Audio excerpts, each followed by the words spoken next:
Ang CapCut ay napakagandang app na pwede mong gamiting pang-edit ng iyong mga video at picture. Ito ay libre lang. Pwede mong i-cut, alisan ng background, lagyan ng music o sound effect ang iyong video o picture gamit ito. Madalas kang makakakita sa mga reels sa FB ng mga nag-tutorial na ganito. Sa CapCut gawa ang mga ganyang reels tutorial. Paano nga ba i-install ang CapCut sa iyong cellphone? I-click ang Play Store. I-search ang CapCut.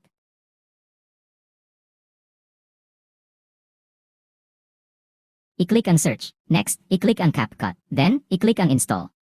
Hintayin lang matapos ang pag-download at install.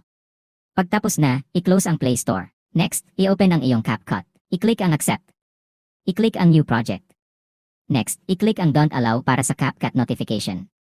Next, i-click ang personal use, then, i-click ang personal use, then click next. Sunod, i-click naman ang daily life videos at i-click ang get started.